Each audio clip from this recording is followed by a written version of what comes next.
Itu kan jelas di situ dituliskan di dalam Al-Qur'an kalimatnya laqad kana lakum fi rasulillahi uswatun hasanah. Tapi ini kan adanya nggak begitu tuh karena nggak dibayar sih, Pak. Jadi kalau ada bayarannya ya ini tak beres. Ternyata orang sudah tobat saja masih minta bayarannya. Ya. Bagaimana yang belum tobat? Itu bahasanya bisyarah lah ya, bisyarah. Kalau orang yang diundang. Selamat datang di Ngopras, ngobrol bersama Om Pras.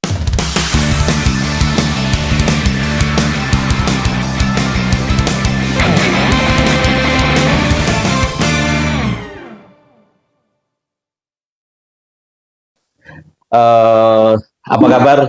Ini dengan Bang Undong. Baik, Pak.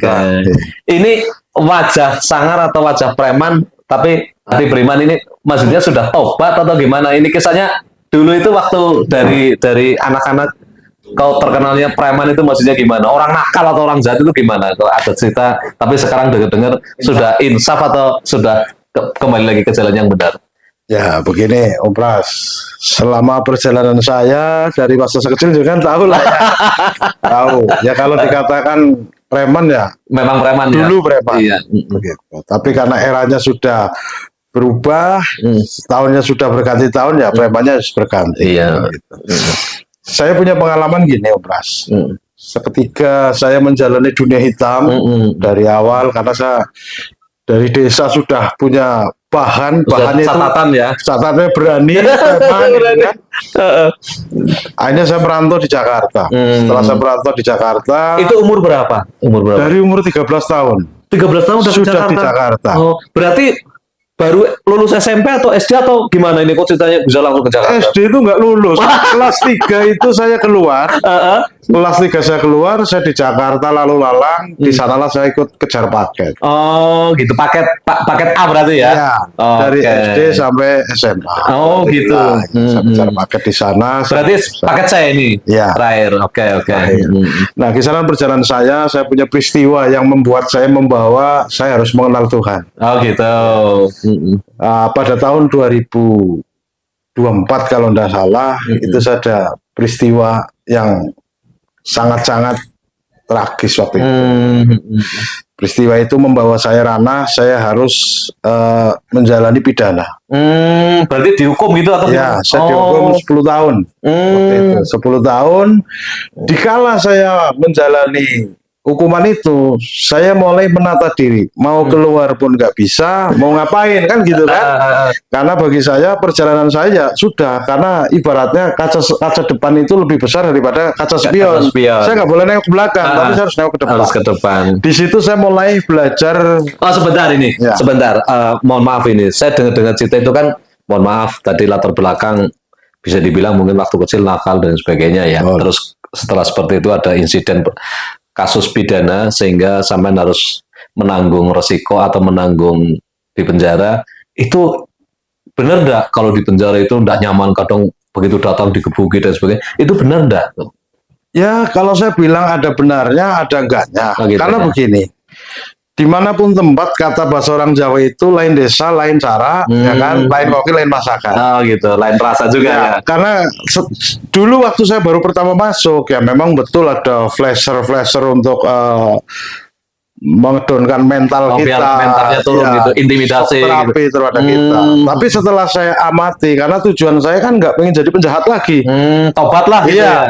Berarti menjalani benar-benar di situ dengan belajar, beribadah dan sebagainya mungkin ya. Dari awal saya di dunia bebas itu dulu boro-boro alif bengkok nggak paham. Sebelum masuk penjara ini? Iya, sholat pun saya hanya ikut imam. Oh, berarti kalau yang lain rubuh-rubuh gedang ya rubuh-rubuh gedang gitu. Iya, betul. Tapi setelah saya menjalani pidana dari 1 tahun setelah saya jatuh vonis ini, saya ada namanya pembina lapas namanya Pak Musata itu dari Kerawang waktu itu.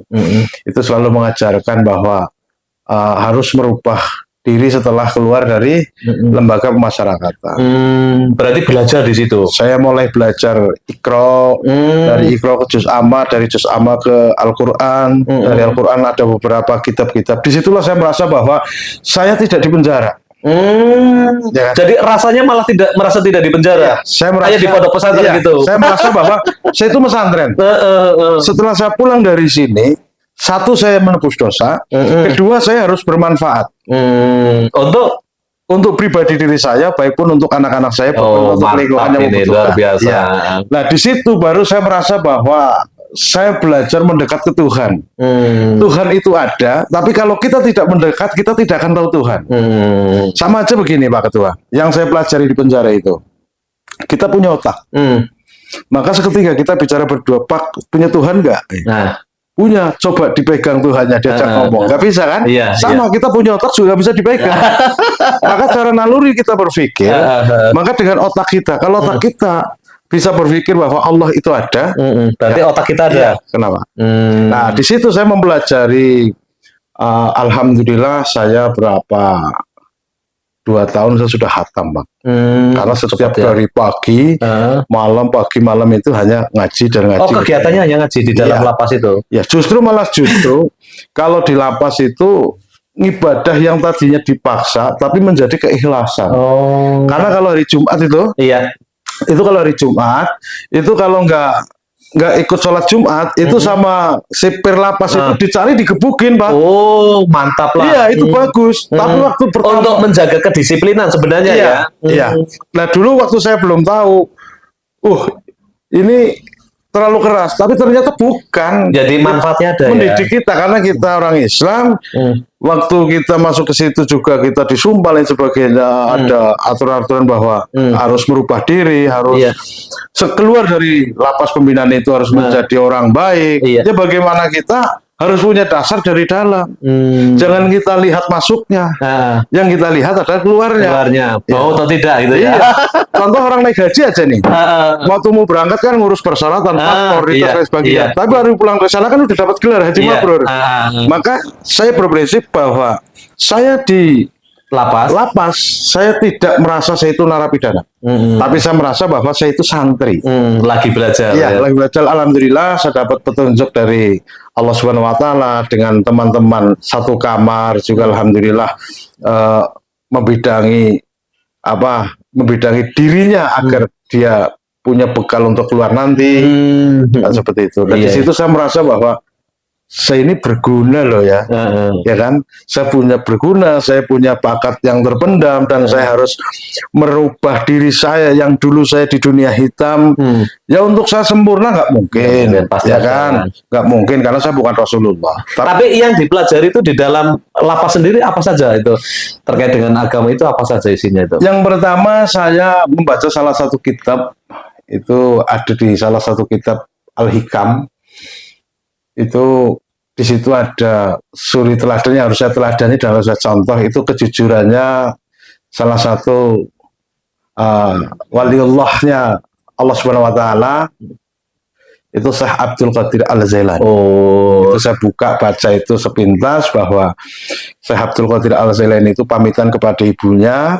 Nah, setelah itu Syekh Abdul Qadir Al-Jailani itu pamitan mau ngaji. Setelah mau ngaji, dibekali, ibunya itu punya uang sekitar 40 dirham. Dijahitlah di dalam jubahnya beliau Syekh Abdul Qadir Al-Jailani. Seketika beliau di dalam perjalanan, beliau itu dirampok. Beliau itu dirampok, langsung tasnya bawaannya tuh kantong-kantongnya sudah dirampok. Ditanya, harta apa yang kamu punya? Merampoknya itu. Saya punya uang 40 dirham. Kenapa kamu saya rampok? Kamu jujur. Ya. Karena ibu saya membekali perjalanan saya mau ngaji, saya tidak boleh bohong. Itu. Berarti dia dirampok pun masih jujur. Masih jujur, dia punya 40 Kalau kita dirham. kan enggak ya, bilang aja enggak punya duit gitu ya. Kalau kita gitu. Nah, setelah itu di sejarahnya Syekh Abdul Qadir Al-Jailani, maka perampok itu setelah bertanya, saya berjanji pada hari ini saya tidak akan melakukan perampokan lagi. Perampoknya? Iya. Ini perampoknya langsung tobat gitu? Langsung tobat. Langsung gara-gara yang dirampok itu malah jujur gitu? Syekh Abdul Qadir Al-Jailani itu. Gitu. Makanya betapa menjadi suri teladannya beliau untuk saya belajar. Selagi saya mendekam dalam posisi saya harus menebus kesalahan, di situ saya harus menjadi bahwa saya ini orang Islam, saya harus paham dengan syariat-syariatnya Islam. Dan alhamdulillah, sampai saat ini saya setelah ini saya cerita singkat lah ya. nanti cerita panjangnya bisa di lain waktu. Iya, bisa episode berikutnya. Setelah itu saya pulang dari penjara 2010. Alhamdulillah saya kenal beliau Al Ustadz Eka Prasetya. Saya direkrut menjadi wakil ketua Ansor di desa saya. Oh gitu. Setelah itu saya masuk Banser. Di dalam Banser itu saya merasa bahwa saya diorangkan, diwongne, ya dihargai. Saya kenal beberapa kiai dan alhamdulillah perjalanan waktu saya dari tahun 2010 sampai tahun 2025 saya masuk di struktural PAC Ansor. Alhamdulillah pada hari ini saya sudah resmi masuk di struktural MPCNU. Itu adalah barometer saya. Karena tidak ada perbuatan yang melawan hukum kita tidak menyesal. Pasti menyesal. Semuanya nyesal. Semuanya menyesal. Maka buat teman-teman, buat rekan sahabat, khususnya di Indonesia atau di Purbalingga, janganlah jadi orang yang suka melawan hukum. Karena apa? Tidak ada kejahatan yang kekal dan abadi. Jadi monggo sebelum kita melawan hukum, introspeksi dulu. Dipikir dulu ya. Kalau penyesalan pasti ada di depan, ya kan? Ada di belakang. Kalau di depan berarti pendaftaran. Itu buat saya pribadi, alhamdulillah saya selalu punya barometer seperti beliau Al Mukarram Romo Ki Anas Subhan, juga ada beberapa kiai-kiai yang insya Allah itu menjadi barometer saya agar yang ngomong saya istiqomah tidak lah ya. Ngomong saya mau tobatan nasuha ya belum, karena liku-liku perjalanan itu masih terkadang melakukan hal yang dosa. Tapi kalau kita selalu ingat kepada Allah Subhanahu Wa Taala, insya Allah semuanya akan terhenti dengan kesadaran kita mengingat Allah. Itu. Berarti tobat ini setelah jenengan menjalani proses hukum ya. Jadi di situ dengan adanya jenengan menjalani, terus ketemu dengan ustadz yang ngajarin jenengan beragama yang baik, berakhlak yang baik, sampai dalam perjalanan sampai keluar, dan di luar itu pun ternyata ilmu yang tadi didapatkan di dalam lapas itu bisa ada manfaatnya baik buat diri sendiri maupun untuk orang lain ya. Betul. Nah terus apakah setelah sampean itu keluar dari dunia dari lembaga pemasarakatan itu sendiri, ada enggak tantangan dari masyarakat? Oh kamu itu bekas napi, bekas ini, ada enggak yang seperti itu?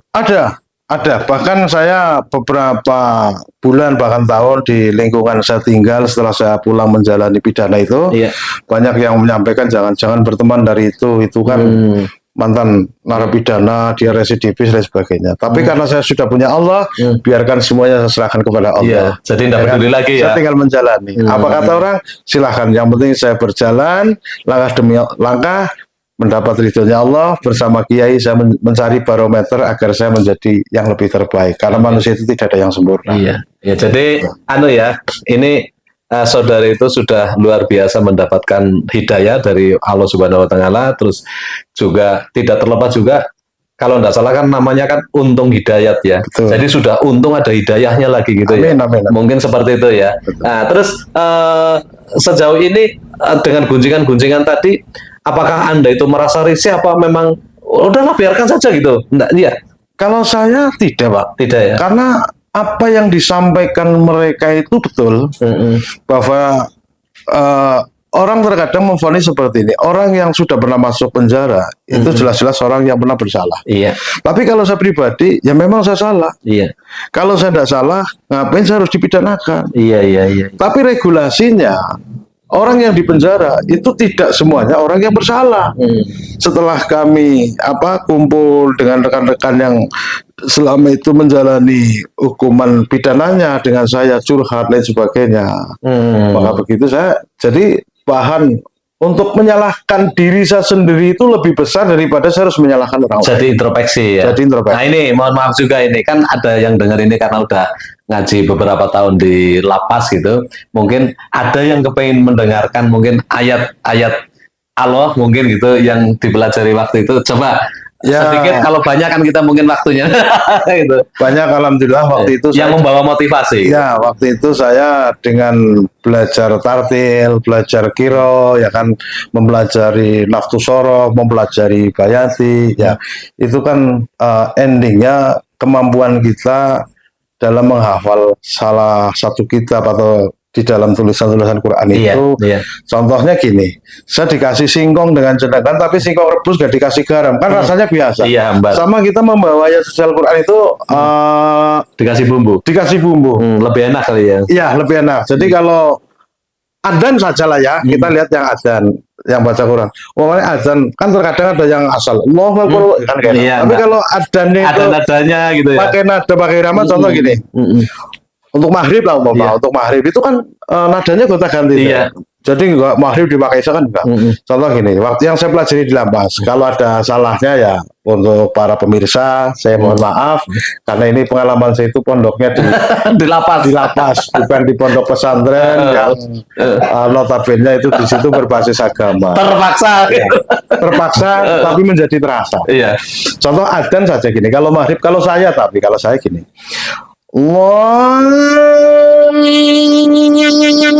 Akbar, Allahu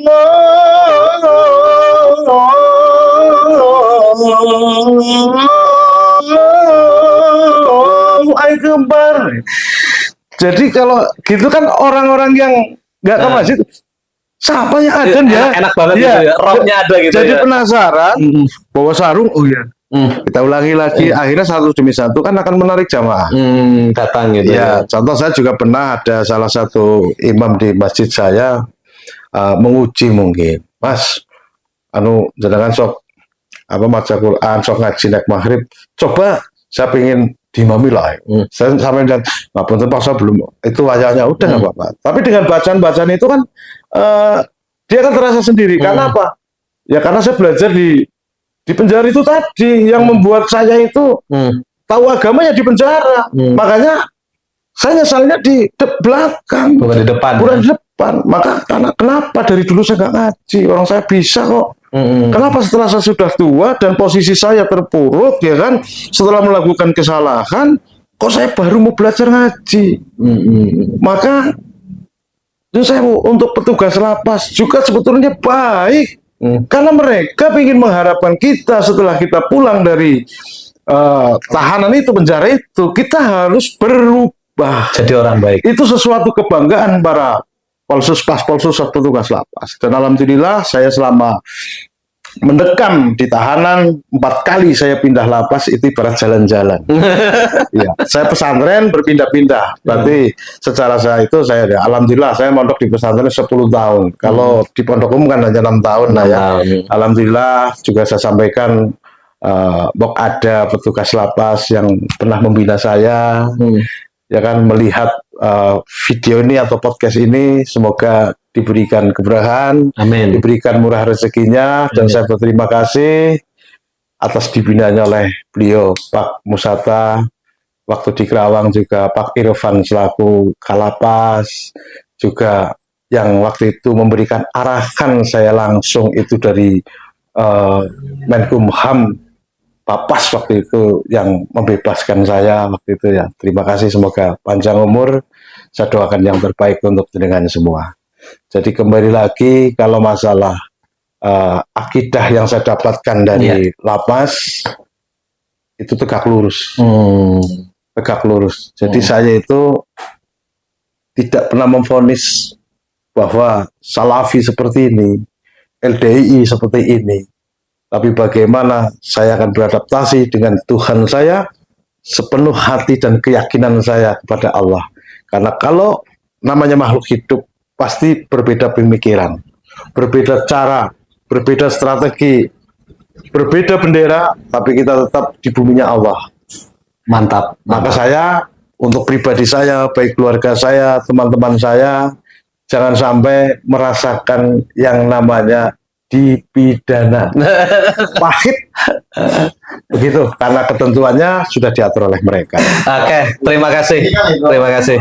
Ada Pertanyaan. beberapa ini pertanyaan dari netizen itu, ini kan terkenalnya sebagai seorang kiai lah, sering berceramah sana kemari dan lain sebagainya, dan beliau ini banyak orang juga yang ngefans dengan suaranya gitu, waktu ngajinya. Iya, jadi suruh ngaji. Nah, dan itu maksudnya teknik apa sih yang dipakai, dan ada beberapa teknik sih begitu Om. Oke, Ah, silakan dijawab langsung oleh saudara narasumber. Oke, sebenarnya kalau orang ngaji itu gampang dilaksanakan. Kita tidak bedanya dengan dalang. Dalang itu yang diatur. Dalang ngatur wayang, apa wayang ngatur dalang? Dalang ngatur wayang. Wayang yang ngatur dalang, Pak. Wayang ngatur Iya, dalang. Ini wayang yang berbeda ngatur ini. dalang. Karena wayangnya itu kalau Semar suaranya pasti Semar. Semar. Coba. Kalau Sri Kandi pasti Sri Kandi. Sri Kandi, ya kan? Sama dengan penceramah itu hanya menggunakan cara logika metode. Kalau di depan jamaah kita bicara Bismillahirrahmanirrahim, ya orang-orang udah biasa, Mas. Tapi kalau kita menggunakan kalimat bayanti, A'udzubillahi minasyaitonir rajim. Orang itu akan lebih fokus mendengarkan kita. Tapi kalau orang yang hafal dengan Quran, di kata tajwid kita salah, dia mau kiai kan nggak pernah ada salahnya. Contoh seperti ini. Saya sering sering lah ya di luar, kalau di daerah sini sih saya jarang. Karena banyak guru-guru saya. Dikala saya diundang untuk Maulid Nabi, di situ ayat yang paling utama yang harus kita bacakan itu sesuai dengan yang membacakan tilawatil Qur'annya. Maka nanti dengan kiainya itu gak kekok. Contoh yang namanya Isra Mi'raj itu kan jelas di situ dituliskan di dalam Al-Qur'an kalimatnya laqad kana lakum fi rasulillahi uswatun hasanah. Tapi ini kan adanya nggak begitu tuh, karena nggak dibayar sih, Pak.